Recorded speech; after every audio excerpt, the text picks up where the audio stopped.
Hello दोस्तों, कैसे हैं आप सब। स्वागत है आप सभी का कॉमिक वर्ल्ड चैनल पर। तो चलिए दोस्तों, शुरू करते हैं राज कॉमिक्स में थ्रिल और सस्पेंस सीरीज की कॉमिक्स हत्यारी गेंद।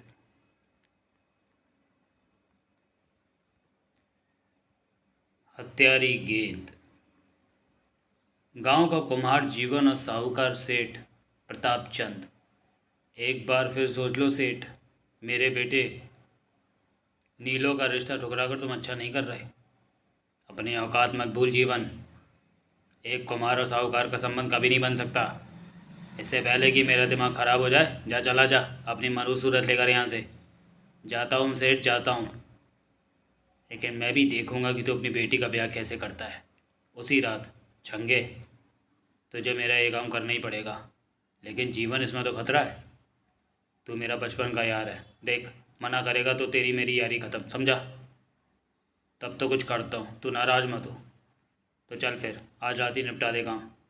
पीपल के पेड़ तक जाना पड़ेगा। और फिर देख, एक बार फिर सोच ले, कहीं सेठ को तुझ पर शक ना हो जाए। तो फिक्र मत कर और अपना काम जल्दी से निपटा। मैं प्रेस सिद्धि कर रहा हूँ, चुपचाप बैठे रहना और डरना बिल्कुल नहीं। नहीं डरूंगा। अगली सुबह। मालती, ये तारा अभी तक नहीं उठी क्या? बेड टी लिए बगैर कब उठती है आपकी लाडली? तारा, ओ तारा, चल उठ। मैं तेरे लिए बेड टी तारा। मालती की चीख। सेठ प्रतापचंद उठे ही देखे बदहवासी मालती उनसे अटक रही। तारा, वो तारा को क्या हुआ? तारा को मालती क्या हुआ? जवाब मिला तारा के रूम में पहुंचकर। नहीं, उफ, हे भगवान, ये इसे क्या हो गया है? ए, ए, मेरी तारा को बचाइए, कुछ कीजिए। मैं अभी डॉक्टर को लेकर आता हूँ, मेरी बच्ची। फिर मैंने जांच कर ली है, लेकिन मेरी समझ में नहीं आ रहा कि अचानक तारा बेहद तेजी के साथ उठी और तड़ाक! मुझे डॉक्टर से ठीक कराएगा? कान खोल कर सुन ले, अब तू मुझे नहीं भगा सकता। मैं यही रहूँगा तेरी बेटी के अंदर। मुझे माफ़ करो, मैं इंसानों का इलाज कर सकता हूँ, इस पर तो किसी की छाया पड़ गई है। शीघ्र ही। मालती, ये पंडित रघुश्री हैं, तारा का इलाज करेंगे। ओह, इस वक्त तारा कहाँ है? अपने कमरे में, पर इस समय वह ठीक है और कॉमिक्स पढ़ रही है। बस मैं जो देखना चाहता था देख लिया। आपकी बच्ची पर प्रेत का कब्जा है, मैं उसे दूर कर दूंगा। आप किसी इंसानी मुखौटे का इंतज़ाम कीजिए। ध्यान रहे, मुखौटा सिर की शक्ल का और साथ में ये कुछ सामान। पंडित ने लिस्ट सेठ प्रतापचंद को पकड़ा दी। गांव में यही एक फनकार है जो किसी भी तरह का मुखौटा बना सकता है। सलाम करीम भाई। अरे सेठ साहब, आप आइए आइए, तशरीफ़ रखिए। कहिए, ये गरीब आपकी कैसे सेवा कर सकता है? सेठ ने करीम को बात समझा दी। सारी बात सुनने के बाद, ओह अल्लाह उस पर रहम करे, उसे लंबी उम्र दराज करे। अब तो उसी का सहारा है करीम भाई। आप बड़े मौके पर आए हैं सेठ साहब, ये आज पहला ही नमूना तैयार किया था मैंने। ये तो कोई गेंद जैसी लगती है, जैसे फुटबॉल। आपको ऐसे ही मुखौटा चाहिए था ना? हाँ। उफ, कितना डरावना मुखौटा है, लेकिन शायद पंडित का काम इससे बन जाएगा। मुझे कौन सा इसे ड्राइंग रूम में सजाना है। उसी रात सुनसान जगह पर। आ! चला जा, छोड़ दे इस बालिका को, वरना तुझे भस्म कर दूंगा। तू कुछ भी कर ले पंडित, पर मैं इसे नहीं छोड़ूंगा। हा हा हा हा हा। तू ऐसे नहीं मानेगा। अब मैं तुझे इस मुखौटे में कैद कर दूंगा। नहीं! अचानक तारा बेहोश होकर लुढ़क गई। अब तू फिर कभी ऐसी हरकत करने के लिए स्वतंत्र नहीं रहेगा। हा हा हा हा हा। गेंद उछलने लगी। नहीं, मुझे कैद मत करो, मुझे छोड़ दो। पहले मेरे सवालों का जवाब दे। तुझे तारा पर किसने छोड़ा? गांव के कुमार जीवन के कहने पर छंगा ने। ओ जीवन, तो उसने सताया मेरी बच्ची को, कमीना नीच। ठीक है, अब जब तक ये मुखौटा गेंद सही सलामत है, तू यहीं रहेगा। उसके बाद तू प्रेत यानी योनि से मुक्त हो जाएगा। नहीं, ऐसा अनर्थ मत करो। सेठ जी, इसे फौरन ही कहीं दूर ज़मीन में दफन करना आवश्यक है, अन्यथा ये प्रेत गेंद जहाँ भी जाएगी तबाही मचा देगी। मेरी बच्ची। अगर इस प्रेत गेंद को दफन कर दिया तो फिर उस कुत्ते जीवन को सबक कैसे मिलेगा? प्रेत गेंद लेकर सेठ प्रतापचंद पहुंच गया कुमार जीवन के घर के पिछवाड़े। भोर होने वाली है, जल्दी से इसे उस पेड़ पर उछाल देता हूँ। पेड़ पर अटकी वह किसी को नहीं दिखेगी। दिन इसी प्रकार गुजर गया। रात्रि को थप और ठक। कौन है? ठक। यहाँ तो कोई नहीं है। दो बार दरवाज़ा किसने खटखटाया? मैंने। कौन? मैं वही हूँ जिसे छंगा ने सेठ प्रताप चंद की बेटी तारा के ऊपर छोड़ दिया था। सेठ ने उपाय कर लिया और मेरी ये गत बन गई, जिसका जिम्मेदार तू भी है जीवन। मैं तुझे तेरे बेटे सहित खत्म कर दूंगा। प्रेत गेंद बला की तेजी के साथ उछलकर जीवन से टकराई। थड़ आ बचाओ आ! बापू की चीख। क्या हुआ बापू को? बचाओ नीलो बचाओ मुझे इस बला से। उफ, ये क्या बला है? सक! बापू मैं आ रहा हूं बापू। नीलो ने जीवन को गेंद से छुड़ाने की भरपूर चेष्टा की। बचाओ बचाओ मैं मर गया। आ खचाक बापू। हा हा हा हा हा हा। बापू। नीलो, किसने मारा जीवन को? वो उस भयानक मुखौटे वाली गेंद कहाँ गई? मुखौटे वाली गेंद? क्या पक रहा है नीलो? भांग चढ़ा रखी है क्या? एक गेंद किसी का खून कैसे कर सकती है? मैं सच कह रहा हूँ, मैंने अपनी आंखों से फुटबॉल जितनी बड़ी और भयानक उस हत्यारी गेंद को बापू का खून करते देखा है। शीघ्र ही सेठ प्रताप, उस प्रेत मुखौटे वाली गेंद को आपने दबा दिया ना?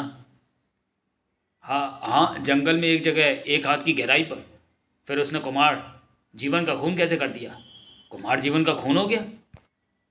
हाँ, और मुझे पूरा यकीन है कि आपने उस प्रेत गेंद को दबाया नहीं था, बल्कि बल्कि उसे जीवन के घर में फेंक दिया था। यही सच है ना? हाँ ये सच है। मैंने उस नीच को सबक सिखाना चाहता था। ये तुमने बहुत बुरा किया सेठ। हम सबकी जान आफत में पड़ जाएगी। उसी दिन पंडित नीलो के पास गया। नीलो, हो सकता है वो हत्यारी गेंद आज तुम्हें अपना शिकार बनाए। तो मैं क्या करूँ? ये ताबीज़ पहन लो। इसके रहते हुए आत्मा तुम्हारे निकट नहीं भटकेगी। रात को ये तो किसी के रोने की आवाज़ है। एक आवाज़ गूंजी। नीलो, नीलो। कौन? बापू। ये तो बापू की आवाज़ है। मगर वो तो पसीने में डूबे नीलो की निगाह तस्वीर पर अटक गई। नीलो, मरने के बाद मेरी आत्मा भटक रही है। मैं आपकी मुक्ति के लिए क्या करूं बापू? अपने गले में पड़ा वो ताबीज़ आज रात के लिए मेरी तस्वीर पर डाल दे बेटा। ओ लेकिन पंडित जी ने कहा था कि नहीं नहीं, बापू की मुक्ति के लिए मैं वैसा ही करूँगा जैसा बापू की आवाज़ ने कहा है। नीलो ने ताबूज तस्वीर पर डाल दिया। तभी हा हा हा हा हा हा। कौन? नहीं। धा। हत्यारी के नीलो के हाथ से चिपक गई। कच आई। हत्यारी की नीलो का हाथ चबा गई। कचा कचा। नीलो चीखता हुआ दरवाजे पर झपटा। बचाओ बचाओ। लेकिन दरवाजा खोलते ही नहीं। फच आ। नीलो लाश में बदल गया। नीलो के घर से चीखने की आवाज़ें आई थी। ज़रूर उस पर कोई मुसीबत टूट पड़ी है। लाश? नीलो भी मारा गया है। उफ, इसका चेहरा। अगले दिन नीलो के अंतिम संस्कार के बाद संध्या को गांव की चौपाल पर। गांव में ये दूसरी हत्या चौधरी साहब। न जाने हत्यारे ने दोनों को क्यों मार डाला है। नीलो कह रहा था उसने फुटबॉल जितनी बड़ी और भयानक गेंद देखी थी जिसने जीवन का कत्ल किया। लेकिन ऐसी गेंद आई कहाँ से? जरूर किसी ने प्रेत मारक सिद्धि के बल का दुरुपयोग किया है। कहीं करीम मियाँ ने ही तो वो भयानक गेंद नहीं बनाई। हो सकता है वही इस प्रकार के मुखौटे तैयार करता है। चलो उसी से चलकर पूछते हैं। उधर करीम। अरे ये मुखौटा गेंद यहाँ कैसे आ गई? इसे तो मैंने सेठ साहब को चिंगारियाँ रबर के चमगादड़ से टकराई। कुछ सोचते हुए करीम के आगे भैंस से फट पड़ी। तभी चिंग। चमगादड़ चिचियाते हुए करीम पर झपटा। चिंग। सक। जब गांव वाले वहाँ पहुंचे, करीम का भी खून हो गया। ये इसके चेहरे पर रबड़ का चमगादड़ चिपका हुआ है। उफ, ये तो बुरी तरह से चिपटा हुआ है। खून। रबड़ का चमगादड़ करीम का खून पी गया। रबड़ का चमगादड़ खून कैसे पी सकता है?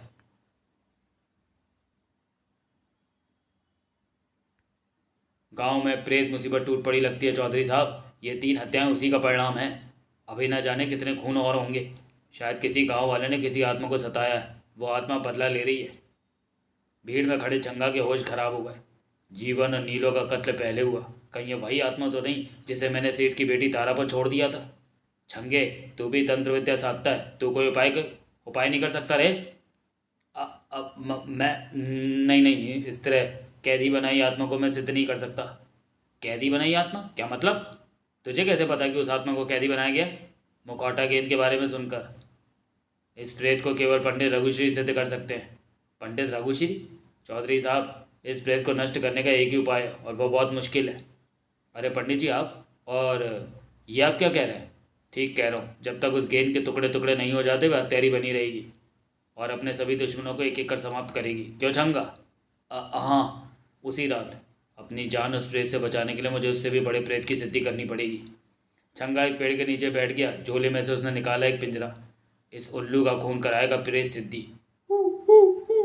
तभी यह झोले में क्या हिल रहा है?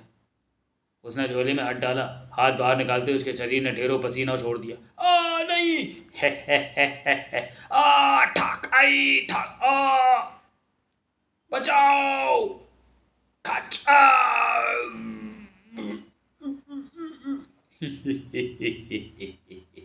इधर उधर मालती दादा सेठ प्रताप चंद। छंगा की लाश भी कल कब्रिस्तान में मिल गई है। छंगा भी मारा गया। उफ, और ये सब तुम्हारी वजह से हुआ सेठ। पंडित रघुश्री आप, अगर आपने उस मुखौटा प्रेत को दफना दिया होता तो आज एक साथ इतनी हत्याएं न हुई होती।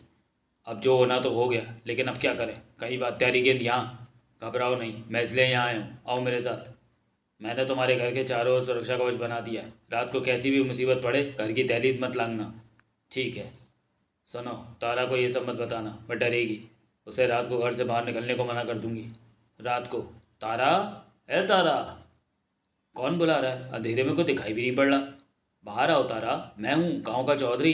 यहीं तुम्हारे पिता का खून हो गया है। दूसरे ही पल चीखती हुई तारा कमरे से बाहर भागी। नहीं, ये नहीं हो सकता पिताजी। हे आ ई। तारा की चीख सुनकर दोनों चलकर खड़े हो गए। ये तो तारा की चीख थी, कहीं वह कमरे के बाहर तो नहीं निकल गई। सामने का दृश्य देखते उनके होश उड़ गए। तारा, मेरी बच्ची। हा हा हा हा हा। अब मैं तेरे जिस्म में रहने नहीं आया, बल्कि तुझे खत्म करने आया हूँ। वह हत्यारी गेंदों से मार डालेगी। नहीं, मैं ऐसा नहीं होने दूंगा। नहीं, अगर आपने इस सुरक्षा चक्र को पार किया तो वह आपको भी नहीं छोड़ेगी। पागल मत बनो। अगर मैं बाहर नहीं गया तो वह तारा को मार डालेगी। हत्यारी गेंद जैसे ही तारा पर झपटी, ताक! गेंद एक पेड़ से टकराकर रॉकेट की तरह सेठ प्रताप से टकराई। खचा! पिताजी नहीं! हंगामा मच गया। क्या हुआ, क्या हुआ? पिताजी, हे भगवान, ये क्या हो गया? नहीं, ये नहीं हो सकता, ये नहीं हो सकता। सेठ प्रताप का खून हो गया। इस गांव को किसी की बुरी नज़र लग गई है, कोई नहीं बचेगा। पंडित ये खबर सुनकर चौंक पड़ा। क्या? सेठ प्रताप का भी खून हो गया? ओह, मुझे इसी बात का डर था। उफ, इस प्रेत ने तो गांव में खून की नदी बहा दी है। पंडित जी, सेठ प्रताप के बाद अब शायद जेठानी, सेठानी और तारा का नंबर है। नहीं चौधरी साहब, अब मैं ये अन्याय नहीं होने दूंगा। आज ही मैं कोई उपाय करूंगा। काली पुतली, पंडित जी जो कुछ भी करना है जल्दी कीजिए, कहीं ऐसा ना हो कि हत्यारी गेंद उन दोनों की भी जान ले ले। ठीक है, मैं अभी जाकर तैयारी पूरी करता हूँ। और पंडित जी तेज़ कदमों से अपने घर की ओर चल दिए। उसी रात खट खट जमीन के नीचे से ये कैसी आवाज़ें आ रही हैं? भय से कांपती अभी वो उठ नहीं चाहती थी कि ठाक आ। कल तो तू मेरे हाथों बच गई थी, पर आज तुझे साथ लेकर ही जाऊंगा। नहीं माँ! ठीक उसी पल बाहर, ओह, तारा की जान खतरे में। पंडित जी जल्दी कीजिए, बचाओ! भीतर तूफान मचा हुआ था। बचाओ बचाओ! हे खाक! दीवार पर टंगी तलवार उतार ली तारा ने। हत्यारी गेंद, आज मैं तेरे टुकड़े टुकड़े कर दूंगी। साए साए साए थड़ आ। ठीक इसी पल बाहर से दरवाजे पर पड़ी एक भरपूर चोट। भाग! पंडित जी जल्दी कीजिए, जल्दी, नहीं तो हत्यारी गेंद तारा को भी जीवित न छोड़ेगी। माँ, आह मेरी बच्ची। हा हा हा हा हा हा। तारा की टांग छोड़कर हत्यारी गेंद पुनः तारा के सिर की ओर झपटी। नहीं! उसी क्षण पंडित जी का हाथ ऊपर उठा और उन्होंने काले कपड़े से बनी उस पुतली को मंत्र बोलते हुए जमीन पर दे मारा और भड़ाक! एक तेज चीख गूंजी और फिर शांति छा गई। चौधरी साहब, इस सारे खूनी खेल के जिम्मेदार यही लोग थे जो हत्यारी गेंद का शिकार हुए। काश इंसान के भीतर पनपती बदले की भावना हमेशा के लिए समाप्त हो जाती। मेरी बच्ची, तू ठीक तो है ना? हाँ माँ, समाप्त। तो चलिए दोस्तों, वीडियो को यहीं समाप्त करते हैं और मिलते हैं किसी राज कॉमिक्स में, किसी और थ्रिल और सस्पेंस कॉमिक्स में अगले वीडियो में। तब तक के लिए धन्यवाद।